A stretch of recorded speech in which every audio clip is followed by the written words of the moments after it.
என்ன மச்சான் அது? இங்க வா. ஆத்தாடி செய்யுது இப்படி ஒண்ணாண்ட கூப்பிடுறான். வாடா. சொல்லுங்க சார். ஏய் என்ன இது ஸ்கூல் தானே வர?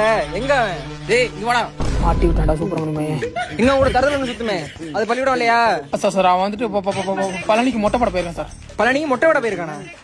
ஆமா சார். அவன் நாளைக்கு மட்டும் மொட்டை படாம வரட்டும், கொட்டையை கலக்கி போடுறேன். அவனுக்கு என் கொட்டை என்னடா வந்துச்சு? பிடி எது பிடிவா தெரியாதுன்னு தெரிய மாட்டேங்குது. மாப்பிள பாத்தி என்ன எதுவும் கேட்டாரா? ஆமாண்டா கேட்டாரா? என்ன சொன்னேன்? பழனிக்கு மொட்டை போட போயிட்டான்னு சொன்னேன்.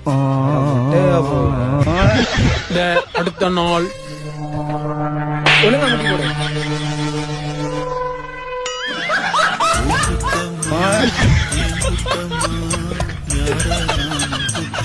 எங்கடா 3 பேர் தான் இருக்கீங்க, இன்னொருத்தன காணா? சார் அவன் திருப்பதிக்கு மொட்டை போட போயிருக்கான்.